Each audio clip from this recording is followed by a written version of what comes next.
Yesterday we were in Forest City and had a good day there, and a really helpful discussion with some of the city leaders there. I am joined by Secretary of Health Dr. Nate Smith today, but also Secretary Cindy Gillespie has joined me today of the Department of Human Services. Then we have Rachel Bunch, also Executive Director of the Arkansas Healthcare Association. As I indicated, I think it was last week, we wanted to spend a little time on nursing homes today and talk about that topic and the progress we're making there.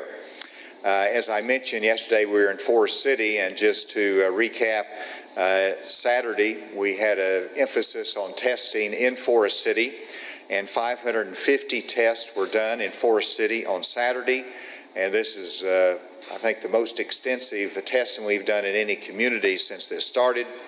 And thus far, 500 results have come in, with 32 of those being positive. So very successful. I want to applaud Dr. Smith and his team, the Department of Health, and the community for responding so appropriately to that increased testing opportunity.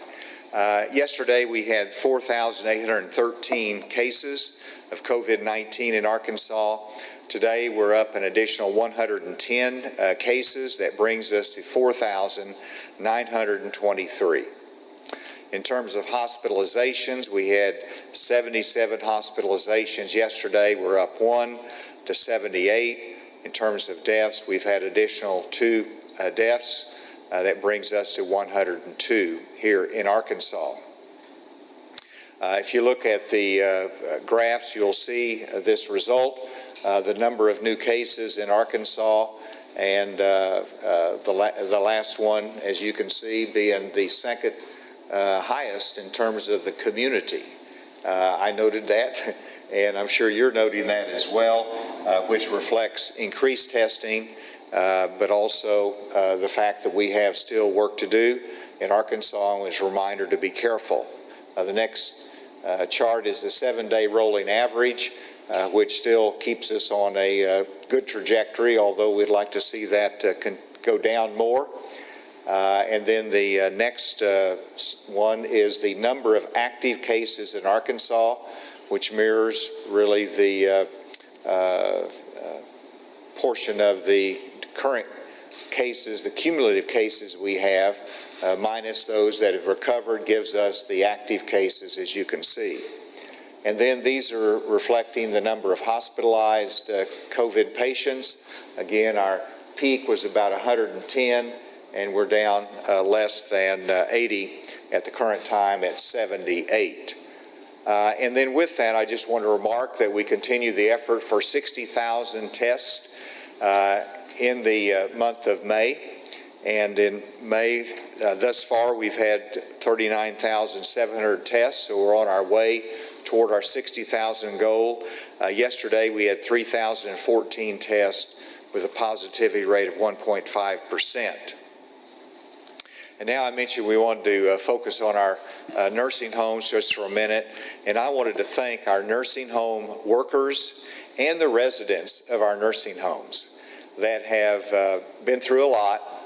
They've been through a lot of challenges, and they've really acted heroically and very necessarily for this day and time. And it's been tough. Whenever you restrict the visitors to our nursing homes, our heart goes out to those residents. But I also want to thank the workers and the way they've handled all of this. In each instance, Dr. Smith has deployed a rapid response team and strategy for our nursing homes whenever we get a positive case that reduces the spread and it saves lives. This aggressive approach in the nursing homes is what is the successful and the right strategy in terms of testing. And the workers continue to do an amazing job showing up regardless of the circumstances and whether they're dealing with a COVID resident or not, and I applaud them. And if we could look at a couple of slides that are directly at the nursing home, this one right here, this is the number of active COVID-19 cases in nursing homes. And so you can see how we had the peak at 120 active cases in nursing homes across Arkansas, and that it's been on the downward trend, where we only have about 82 active cases in the nursing homes in Arkansas. And then the next chart, as Dr. Smith says, it's our Pac-Man chart.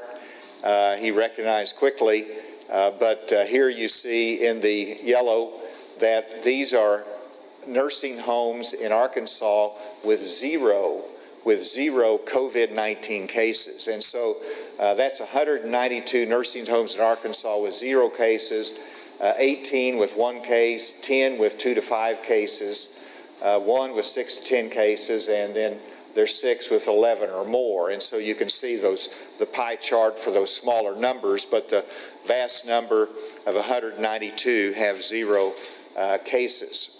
And then if you look at the final graph, as you recall, we approved, and with the help of the Arkansas General Assembly, we allocated funds for enhanced payment of our direct care workers in our nursing homes and long-term care facilities in Arkansas.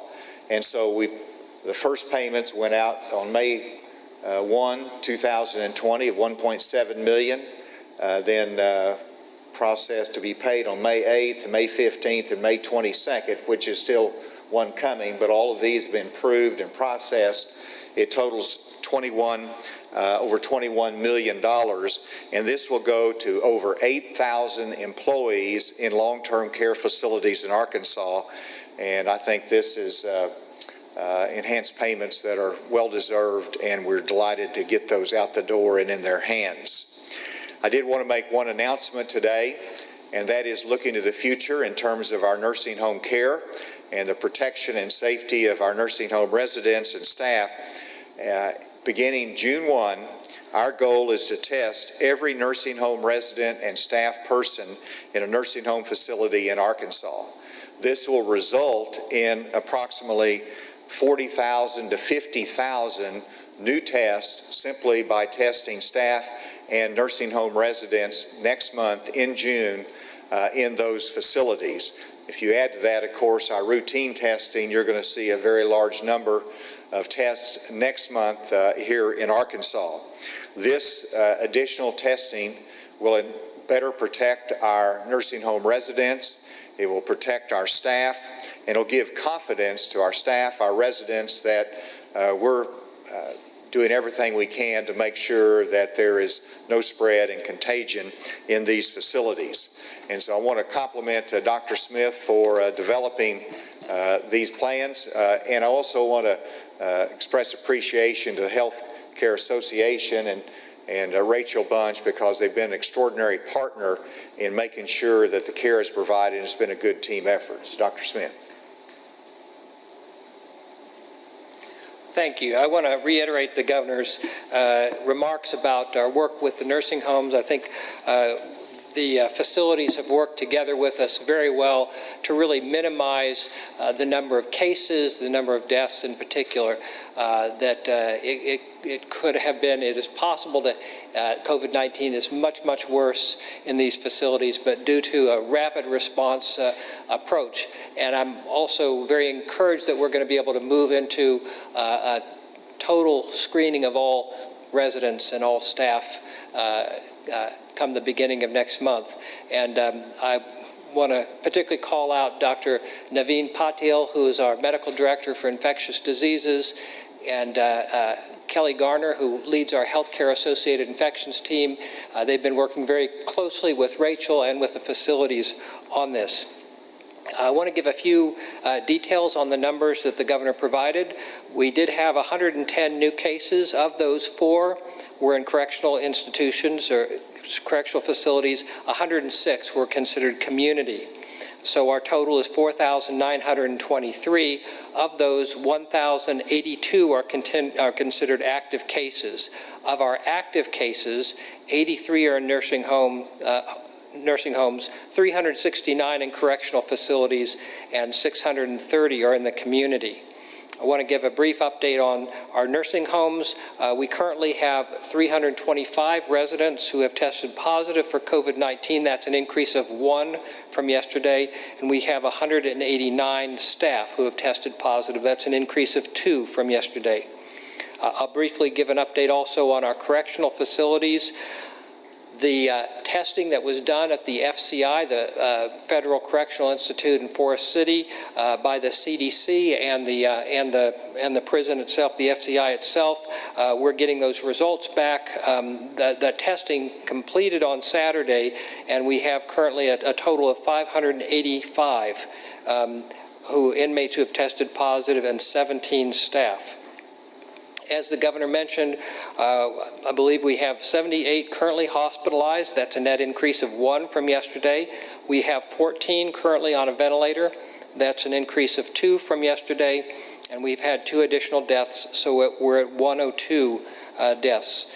We do have 3,739 who have recovered. That's an increase of 94 from yesterday. I want to give a little bit more detail on our testing. Yesterday was an all-time high for us in terms of testing. There were 3,014 tests done with a 1.5% positivity. I also want to give some details on where those new cases from the community are coming from. We had 3 counties with more than 10 new cases. Pulaski County had 19 new cases yesterday. Sevier County had 14, and St. Francis County had 13. We've also done some additional analysis. Of course, we opened up a number of businesses over the last 2 weeks and wanted to see whether these new cases could be associated with those.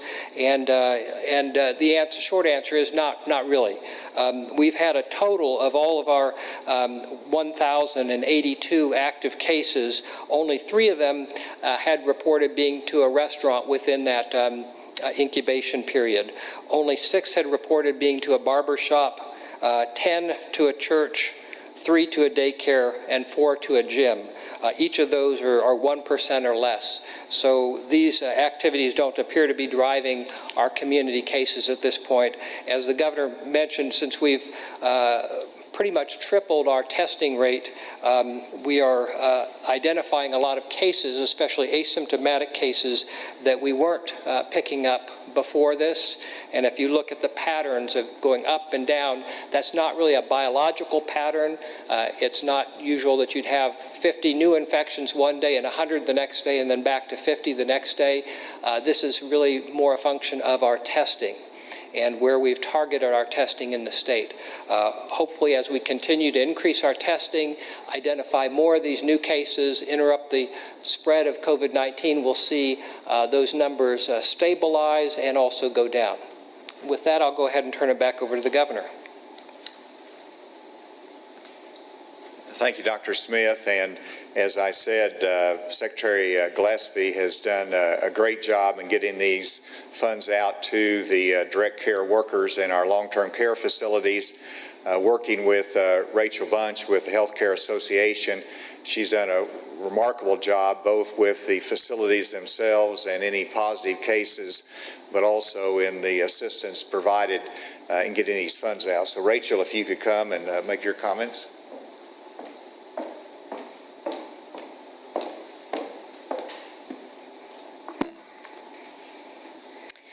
Thank you for the opportunity to provide a status update today on long-term care in Arkansas. I wanted to start by thanking my friends at Twin Rivers Nursing Home in Arkadelphia, Arkansas, and they made this mask for me with my name and association name for our team. They're great members of ours. Thank you to Governor Hutchinson for your acknowledgement and support of our long-term care heroes, our workers. The work that they do is so often overlooked and taken for granted. Your recognition and innovative incentive payment program means so very much to them, and the work that they do, it further reinforces their important purpose. The people who reside in our long-term care facilities include our precious grandparents, aunts, uncles, veterans, teachers, and they deserve our very best. One of my members often reminds me, we can't pay our staff what they're worth.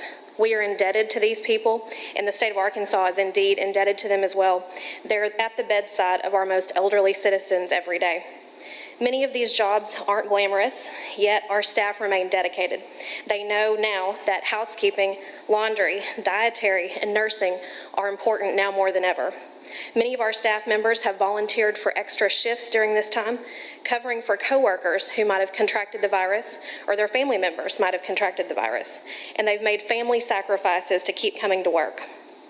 As a state, we have not only met, but we continue to exceed our minimum staffing requirements. Unlike many other states, we are not in a position to have to rely on workers who test positive to work in our facilities, and we hope that we don't get to that point.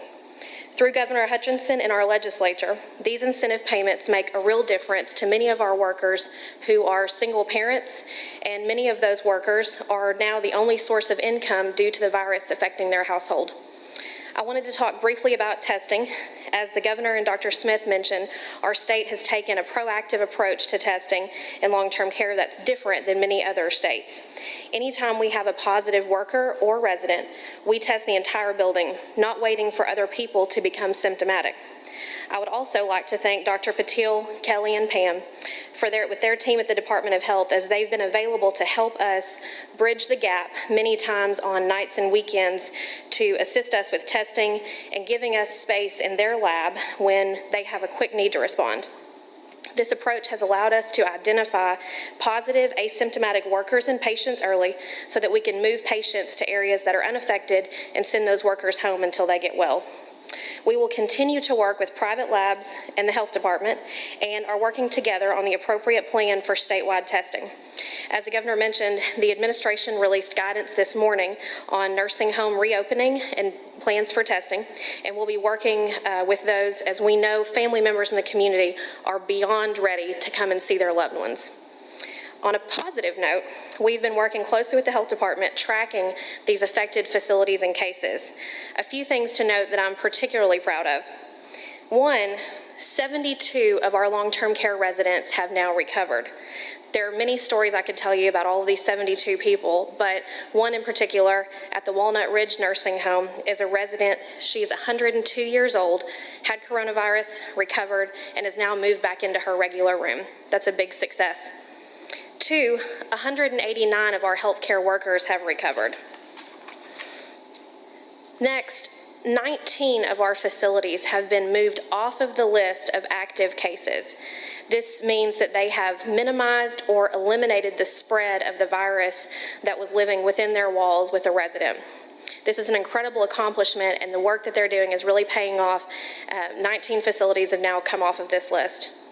And finally, to put our numbers into perspective, while any case in long-term care is one too many, the number of current positive residents in Arkansas reflects 1.4% of our total population and just 0.7% of our staff members. This has been an incredibly difficult time for our facilities, and we appreciate the community support across the state. We have been so touched by the meals for the staff, community events, and so many of the really sweet parking lot prayer services. Just to name a few, the Newton County Nursing Home, which is a rural part of the state, they had an event, parking lot prayer service. Over 50 vehicles gathered in the parking lot there, flashing their lights, holding up homemade signs of encouragement for their staff and residents. Bellevue and Monticello had a community parade last weekend, antique car show, members of the community driving by to wave at their loved ones. Pastors from the Ashdown area held a special prayer service surrounding the Little River Nursing Home. This is far from over and something that will likely change long-term care as we know it in Arkansas. There's a lot of work left to do on PPE, testing, and adjustments to our operations. While we are tired, we remain dedicated to the people that we serve. Thanks again, Governor, for your acknowledgement of our heroes who are fighting this invisible battle, our long-term care staff. Terrific. Thank you so much, Rachel. And with that, we will turn it open for any questions. The new cases, are any of those related or, related to a certain facility or anything like that?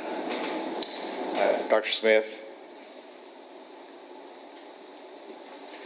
You asked about we've had one new resident, and that was at Lakes of Maumelle. I guess in terms of Sevier County where there's 10 or so cases and it's a pretty small county. Were any of those related to each other? Short answer is I don't have the details on those 10 new, but we do know that there was work-related outbreak at the Pilgrim's Pride plant in DeQueen, and there are 6 active cases there. So it's possible that some of those may be related to that, but I don't have that level of detail yet.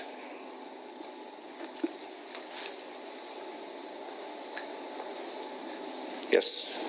Governor, with some COVID-19 infections coming out of the West Wing, do you consider your visit to President Trump a risk? Do you plan on wearing a mask?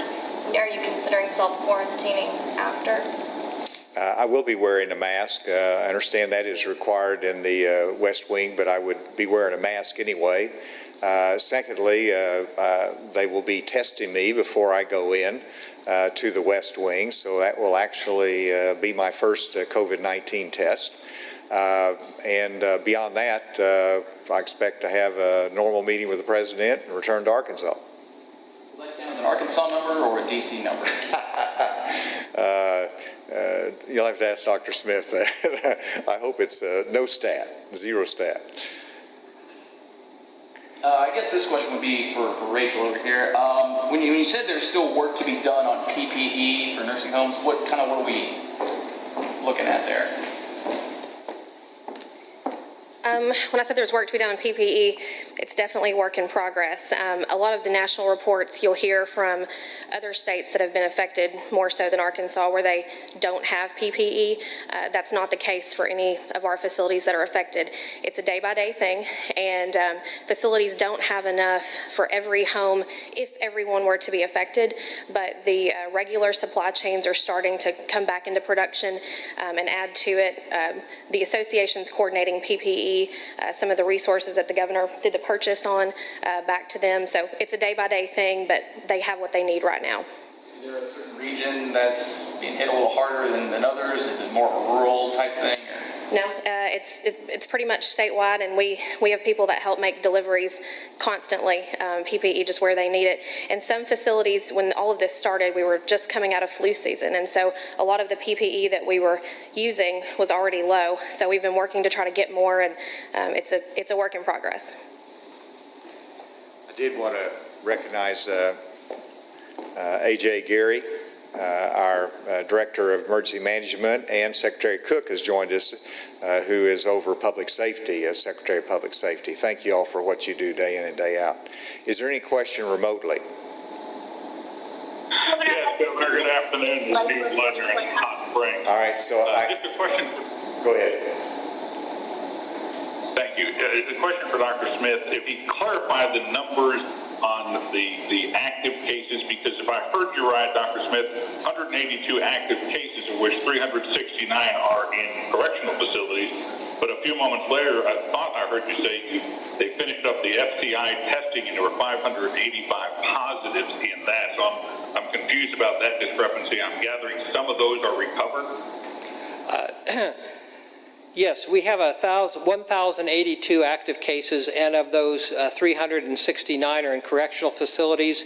Some of those in the FCI have recovered, but not all the numbers from the FCI are in our system yet. Those were done by CDC and Bureau of Prisons staff, and using a number of different testing sources, and I'm giving you those numbers as soon as we're getting them, but we don't have all the details of those. Those will likely be added to our numbers in the next few days. And then I heard a lady remotely. Yes, that's me, Governor. This is Jamie Weiss with 4029. I just wanted to ask, we've been made aware of some positive COVID-19 cases linked to the Butterball plant in Huntsville, Arkansas. I just want to ask what the Arkansas Department of Health is doing to help test those employees, and at what point would it be recommended for the plant to shut down? Okay. Did you hear that, Nate? I think that's the, Butterball? Did you say Butterball plant in Dardanelle? Huntsville. In Huntsville. The Butterball in Huntsville, Arkansas. you have anything on that? I don't have anything specifically on that.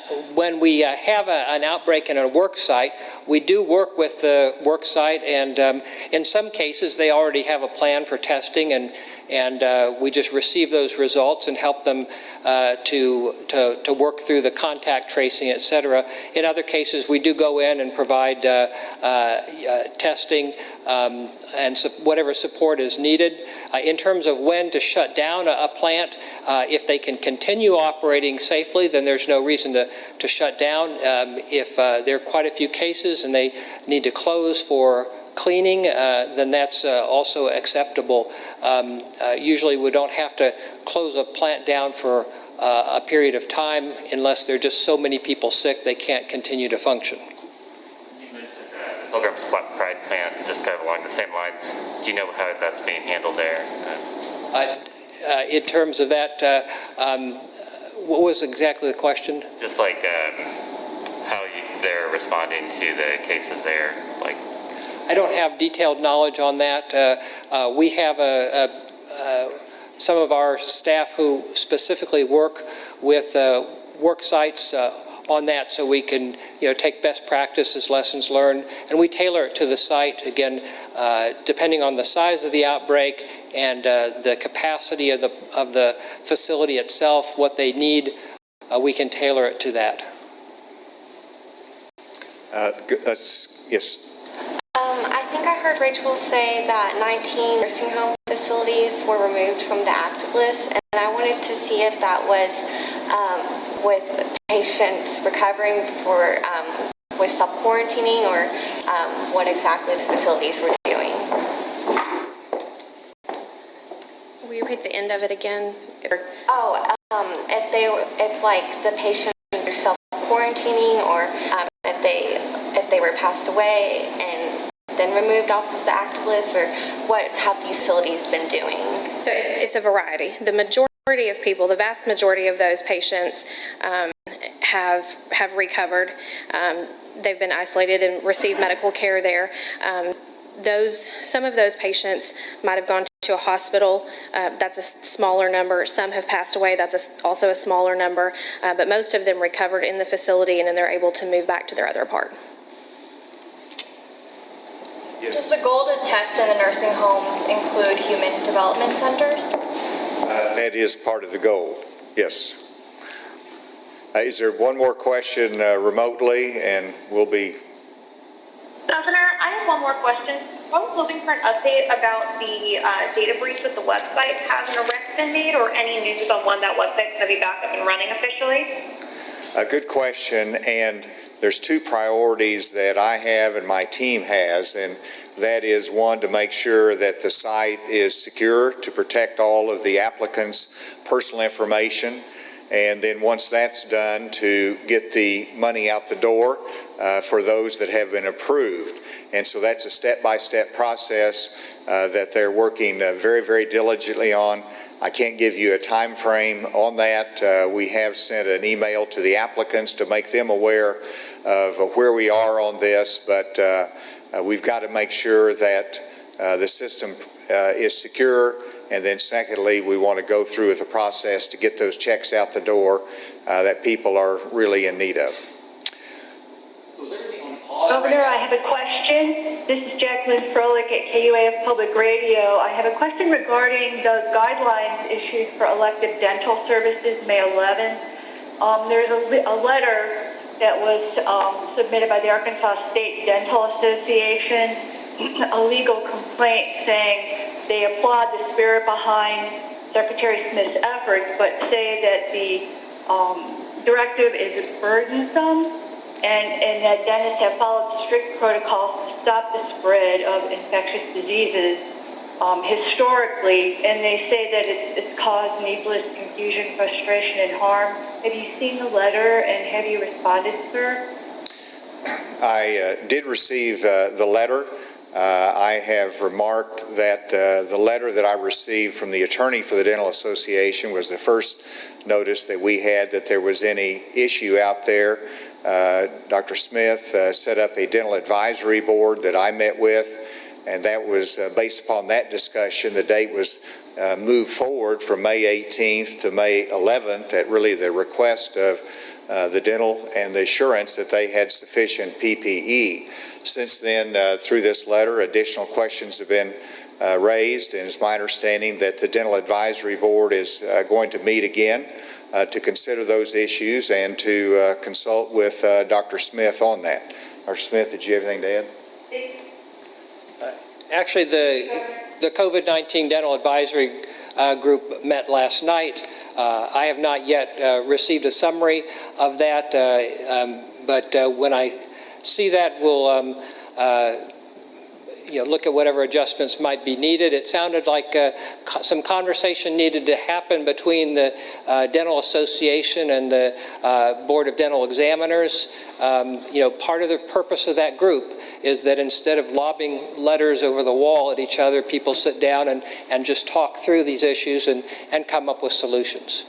Let's come back to the table here.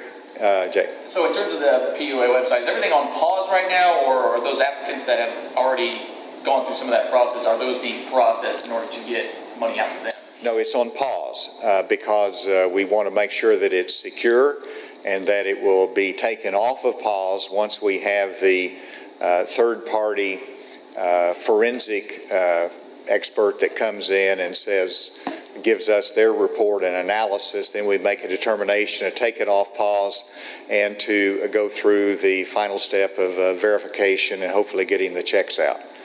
Last question. Funding for the PUA website come from specifically? For the PUA website, that would come, and I will have to get you information on that because I'm having to think through the PUA funding comes from the federal government. They sent the money for that allocation. And then in terms of building the site itself, that may be reimbursed by the federal government, but I can't speak to that 100%. We very well probably advance that from our existing budget with hope that that will be repaid. And whose responsibility was it to prevent a data breach, the state or the developers? Well, I mean, the state is the ultimate one responsible, and we hire a contractor, and obviously the contractor has its responsibilities and to make sure that they do it in a good and using best practices to get it done. What's important is those two priorities that I said, which is let's make sure the data is secure. Secondly, let's make sure we can get these checks out the door. And then there's going to be a lot of time in which we're going to be able to assess how it worked, how it didn't work, what could have been done better. If you're in government, you're going to learn something every day. And I learn something every day as to how we can do things better. And I'm sure there'll be a lot of lessons learned through this process as well. Thank you very much. All right, you were listening there to Governor Asa Hutchinson in his daily briefing on COVID-19 in the state of Arkansas. Let's begin with the numbers. Arkansas has seen an additional 110 cases. That brings our total number of positive COVID-19 cases in Arkansas to 4,923. When it comes to hospitalizations, there are now 78 people hospitalized, and the death toll has raised by 2. We are now sitting at 102 deaths in the state of Arkansas. However, there are 3,739 people who have recovered. Now, one of the major highlights that was spoken about in today's briefing regarding nursing homes. There is a rapid response team in place developing an aggressive approach for each facility. Our nursing home peak was at 120, and it's been on a downward trend ever since then, according to the governor. There are now 82 active cases in nursing homes. Now, the good news here, 72 long-term residents have recovered. That's good news to hear. One being a 102-year-old at Walnut Ridge Nursing Home who was recently allowed to go back into her room, and she's recovering every day. 189 healthcare workers have also recovered. Governor Hutchinson also announced beginning on June 1st, the state plans to test every single nursing home resident and staff member in the state of Arkansas, which will result in an additional 40 to 50,000 new tests in June. Those are just some of the major highlights that I wanted to bring to your attention from today's briefing. But just know THV11 has a staff working around the clock, constantly updating our website. In between broadcasts, I want you to check out our website, thv11.com, where we post the very latest developments on there. And then I'll hope you join me back here tonight for THV11 News at 5, 6, 6:30, and 10 for the very latest. I'll see you then.